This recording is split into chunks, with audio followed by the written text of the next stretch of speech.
2013 on a 13 plate Audi RS4 Avant. It's actually 450 brake horsepower, V8, 4.2 litre V8 with the large boxy arches in estate form. Really lovely car, this thing. We're going to start by having a good look around the bodywork, then we'll move on to the interior and we'll go for a cold engine startup. This one drove to us from North Yorkshire back end of last week. Obviously nice and cold for the startup and everything today. Right, starting on this driver's side, if you look down this side, you can see it's lovely and smooth, lovely and straight.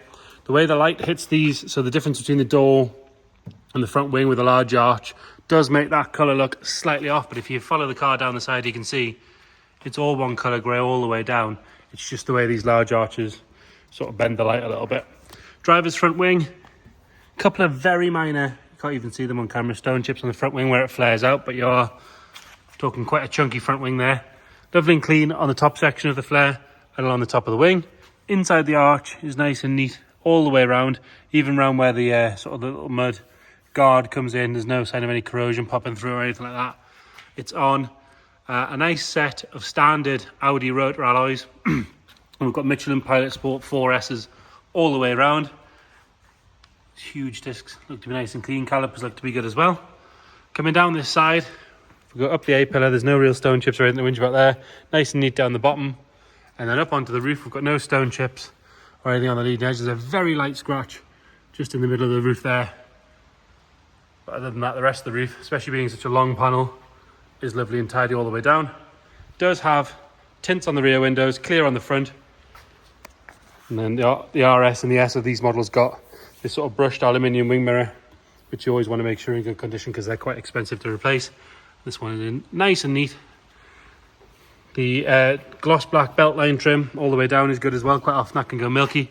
There's no real marks at all to note on the door, with the exception of one tiny little stone chip under the wing mirror there. The rest of it is all good. Coming down onto the rear door, light scratch just there. It does almost feel like a good polish might get rid of most of that. And then a couple of stone chips just there where the arch kicks out for this rear arch flare. No real stone chips down the bottom of either side of the arch where normally it would take the paint away. And then in the metal section, lovely and clean all the way around. Another good wheel, a Michelin Pilot tyre. Again, we have to look up that side from here, all nice and neat. Round on the back, tail lights on both sides are bright and clear. Those huge rear exhausts are all nice and neat, as is the lower sort of gloss diffuser. A couple of very light scratches where things have been lifted in and out of the boot, but other than that, all very, very neat. Rear windows all good as well. Coming around on the passenger side, and again, if we look down this side, nice and straight all the way down. And again, all good across the rear arch, across the doors. As far as colour match goes, it is just the way the light portrays it, but if you get up nice and close, you can see it is all good. Very, very light scratch just there. Again, very, very light. You wouldn't even notice that if I didn't point it out. Lovely and neat around that rear arch. A couple of minor stone chips there again. Of all the wheels, they're generally pretty nice. This one's got a little bit of lacquer fade here, which is pretty sort of standard on these rotors.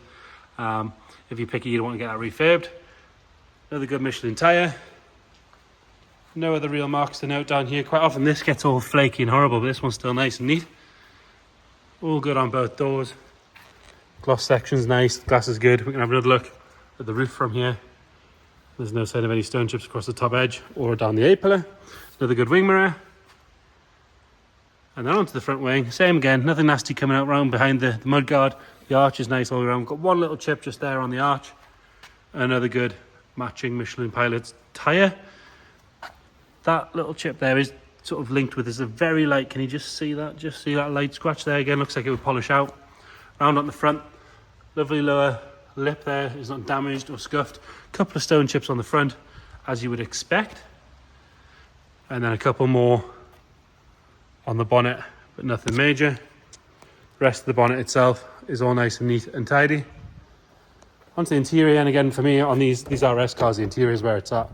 You've got lovely nice leather armrests with Alcantara backing, carbon trim, all in nice neat condition. On the earlier cars these did wear away, but as you can see these ones are all nice and neat.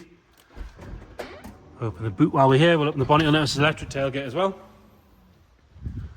Driver's seat, Alcantara is nice and neat, the leather's all good. There's a tiny bit of wear just there on the outer bolster, but they are huge, so they do take a bit of wear getting in and out.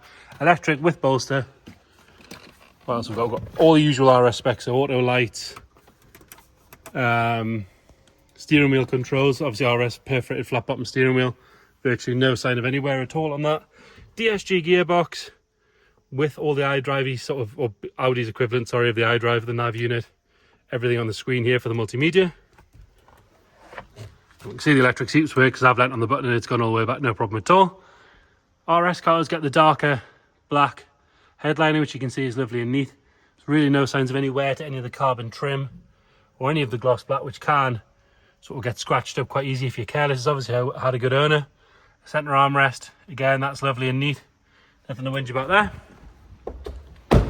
Into the rear, and again, all good. On the Alcantara section, the leather section. Backs of the seats are nice. So these RSs get a hard back seat. They can get quite kicked and abused. I appreciate it's dark, but it is lovely and neat. Rear bench, excellent condition. Headlining's all good in the back. Into the boot, like I say, electric tailgate. It does have the load cover there, which is all intact. And it has obviously had this plastic load liner cover down from new, because underneath there's like brand new. Really very good. And into the rear, all nice and neat in there. Again, same as the other side, virtually no signs of any wear at all. The Alcantara is lovely. This one has Isofix as well. Backs of the seats on this side are nice. Door shuts are good. They've not had seatbelts or anything jammed in them. Nothing at all to whinge about on this side. On the door card, does have the larger audio unit as well. And again, lovely and neat. Coming down this passenger side, virtually no signs of any wear at all. And all good on the carpet set. Under the bonnet, you've got a 450 brake, 4.2 litre V8. Again, looks to be nice and standard in here. All lovely and clean and tidy. All the plastics are where they should be. If you go underneath, see it's not dropping any fluid on the floor. We'll get it fired up. This one, it's a clutch, a foot on the brake job. So it's easy peasy, key in.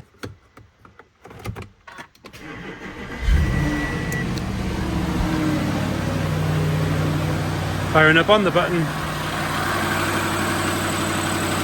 Ticking over lovely and happy. You can hear it on the cold start, because like I say, it's stone cold. There you have it. 2013 on a 13 plate Audi RS4 Avant. If you've got any more questions at all, please get in touch. Thank you.